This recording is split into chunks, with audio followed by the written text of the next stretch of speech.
Excel Techno School, Guruvayanakere, Venur. Admission open now.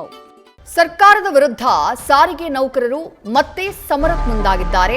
February 20ನೇ ತಾರೀಕು ಸಂಪೂರ್ಣ ಸಾರಿಗೆ ಬಂದ್ ಮಾಡುವಂತಹ ಎಚ್ಚರಿಕೆಯನ್ನ ಕೊಟ್ಟಿದ್ದಾರೆ. 38 ತಿಂಗಳ ಹಿಂಬಾಕಿ ವೇತನಕ್ಕಾಗಿ ಸಾರಿಗೆ ನೌಕರರು ಪಟ್ಟನ್ನ ಹಿಡಿದಿದ್ದಾರೆ. ಸಾರಿಗೆ ನೌಕರರ ಜಂಟಿ ಕ್ರಿಯಾ ಸಮಿತಿ ಈ ತೀರ್ಮಾನವನ್ನ ಮಾಡಿದೆ.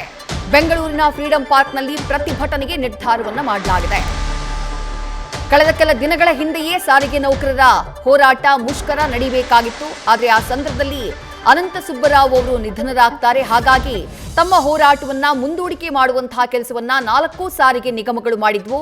ಈಗ ಫೆಬ್ರವರಿ 20ನೇ ತಾರೀಕು ಸಂಪೂರ್ಣ ಸಾರಿಗೆ ಬಂದ್ ಮಾಡುವಂತಹ ಎಚ್ಚರಿಕೆಯನ್ನ ರಾಜ್ಯ ಸಾರಿಗೆ ನೌಕರರು ನೀಡಿದ್ದಾರೆ.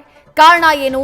38 ತಿಂಗಳ ಹಿಂಬಾಕಿ ವೇತನವನ್ನ ಪಾವತಿ ಮಾಡಬೇಕು ನೌಕರರಿಗೆ ಅಂತ ಹೇಳಿ ಪಟ್ಟನ್ನ ಹಿಡಿದಿದ್ದಾರೆ. ಬೇಡಿಕೆ ಈಡೇರದೇ ಇದ್ರೆ ಖಂಡಿತವಾಗ್ಲೂ ನಾವು ಸಾರಿಗೆ ಬಂದ್ ಮಾಡ್ತೀವಿ. ಫೆಬ್ರವರಿ 20ನೇ ತಾರೀಕು ಬಸ್ ಸಂಚಾರಕ್ಕೆ ನಾವು ಅವಕಾಶವನ್ನ ಮಾಡಿಕೊಡೋದಿಲ್ಲ ಅನ್ನುವಂಥ ಎಚ್ಚರಿಕೆಯನ್ನ ನೀಡಿದ್ದಾರೆ.